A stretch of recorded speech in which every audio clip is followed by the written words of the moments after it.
É muito bom estarmos aqui para mais um encontro com a palavra. Seja bem-vindo. Essa aula faz parte do curso de estudo de todos os livros da Bíblia.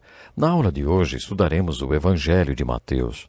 Nos últimos programas estudamos o Sermão da Montanha, registrado nos capítulos 5, 6 e 7 de Mateus, e hoje iniciaremos o que considero a parte mais difícil do discurso de Jesus. Não pensem que vim abolir a lei ou os profetas. Não vim abolir, mas cumprir. Digo-lhes a verdade, enquanto existirem céus e terra, de forma alguma desaparecerá da lei a menor letra ou menor traço, até que tudo se cumpra. Todo aquele que desobedecer a um desses mandamentos, ainda que dos menores, e ensinar os outros a fazerem o mesmo, será chamado menor no reino dos céus. Mas todo aquele que praticar e ensinar estes mandamentos será chamado grande no reino dos céus.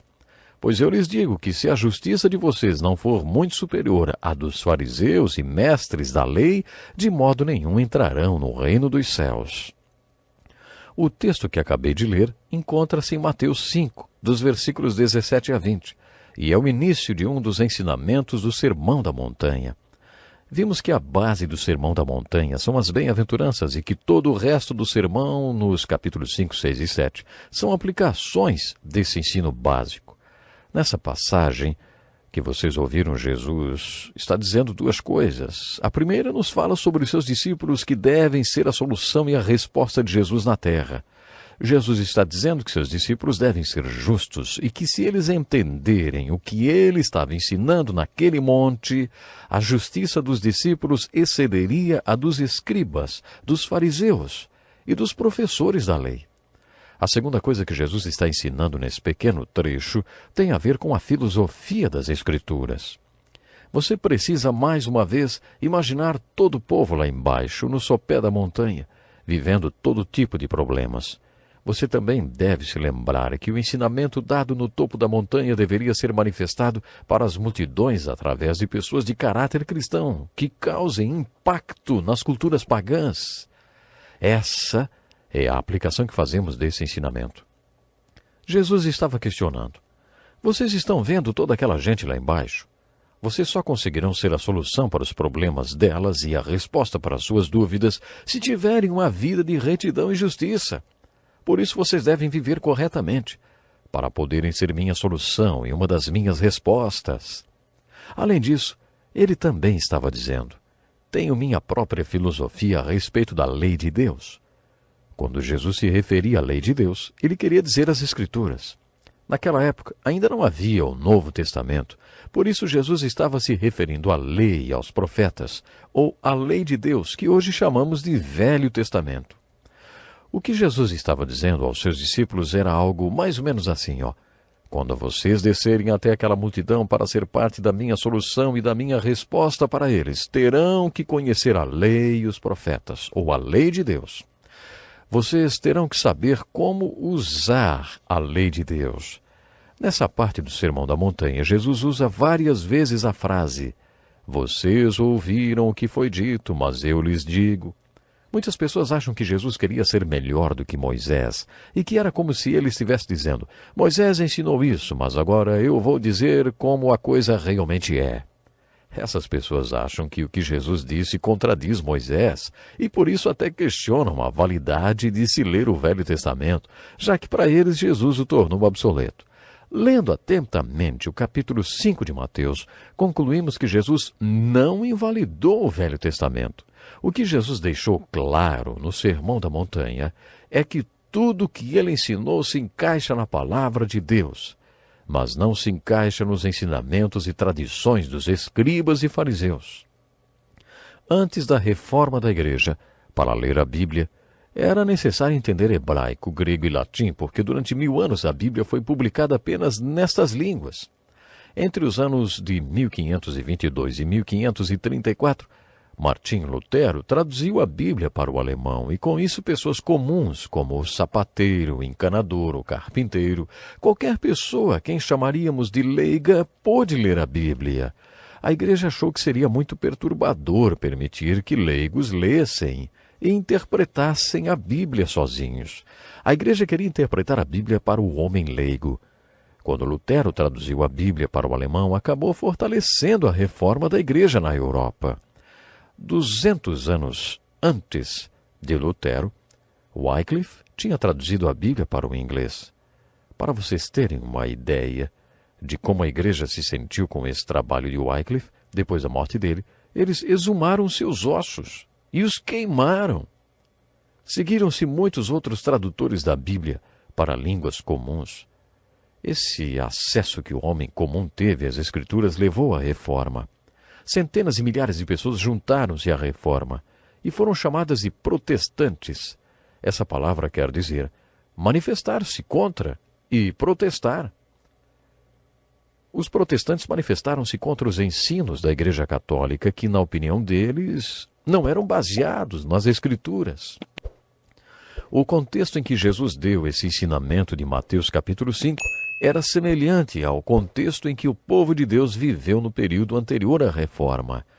Poderíamos dividir o capítulo 5 de Mateus em 6 parágrafos.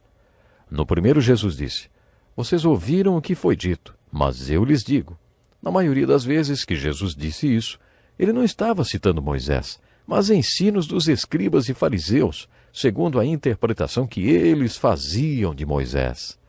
E Jesus não concordava com a interpretação deles. Jesus estava confrontando a religião dos fariseus, dizendo: "Essa é a interpretação que eles fazem de Moisés, mas eu faço a seguinte interpretação, e essa é a interpretação que Deus faz." Se analisarmos a diferença entre a interpretação que Jesus fez de Moisés e a que os religiosos fizeram, concluiremos que essa diferença é que Jesus ensinava a lei de Deus pelo prisma do amor de Deus. Só então ele a aplica à vida do povo. Parafraseando, o que Jesus estava dizendo aos seus discípulos era: "Senhores, olhem lá para baixo. Estão vendo toda aquela gente? Eles têm muitos problemas. Sabem por quê? Porque são como ovelhas sem pastor que não sabem distinguir a mão direita da esquerda. E sabem por quê? Porque não conhecem a palavra de Deus. Antes de descer até eles, vocês precisam conhecer a palavra de Deus e só depois lhes ensinar. Mas para isso, vocês precisam saber como usar a palavra de Deus." Prezado ouvinte, lembre-se de qual foi e ainda é o propósito da lei quando Deus a entregou: seu amor pelo homem. A lei de Deus não existe para nos fazer infelizes. Afinal, ela procede do coração de Deus, cheio de amor pelo homem. Quando estudamos o livro de Êxodo, diz que quando a lei de Deus afirma que alguma coisa é certa, você sabe que no final as consequências são boas. Se por outro lado a Bíblia disser que algo não é certo, pode estar certo que no final as consequências não serão boas. E como Deus nos ama, Ele não quer que soframos as consequências negativas dos nossos erros. Por isso Ele nos deu a lei. Talvez os escribas e fariseus não soubessem disso, ou tivessem se esquecido de qual era o propósito da lei, mas Jesus sempre soube qual era esse propósito e nunca se esqueceu dele. Certa vez Jesus mostrou a diferença que havia entre ele e as autoridades religiosas da época. Ele e seus discípulos estavam passando por um campo e os discípulos começaram a comer alguns grãos. Era sábado, e a lei dizia que não era permitido fazer qualquer trabalho aos sábados. Os escribas e fariseus aproximaram-se desgostosos e disseram: "Olha, os teus discípulos estão fazendo o que não é permitido fazer no sábado."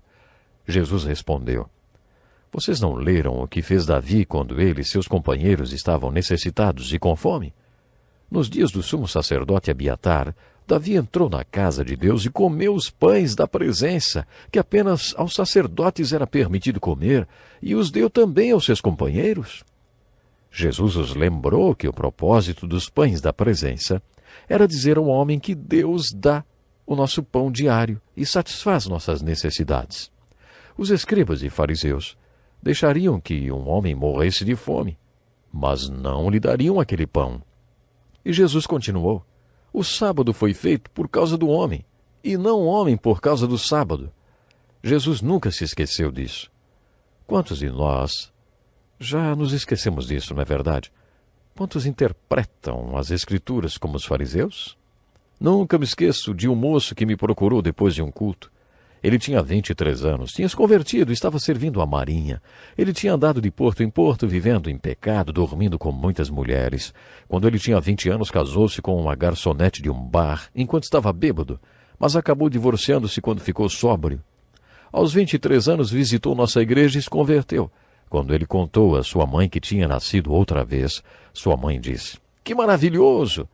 Mas agora você nunca mais poderá se casar porque já é divorciado. Se você quiser mesmo ser crente, não poderá mais se casar."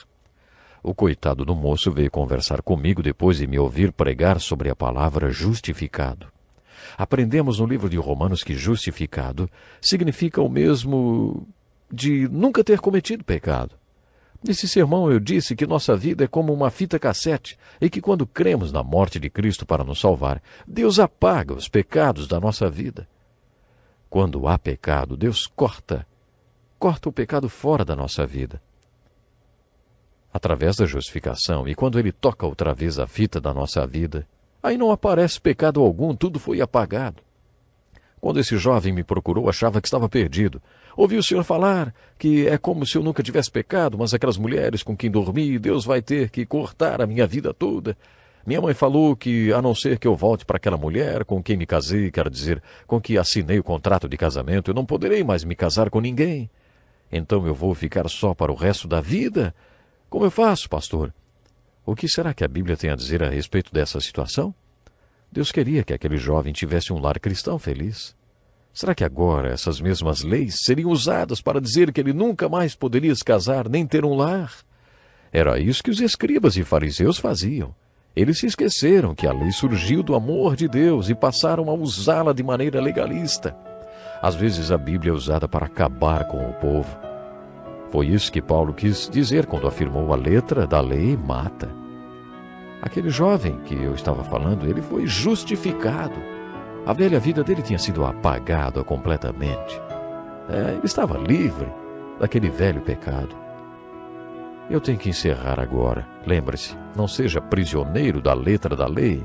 Faça a escolha certa. Siga Jesus. Até o próximo programa.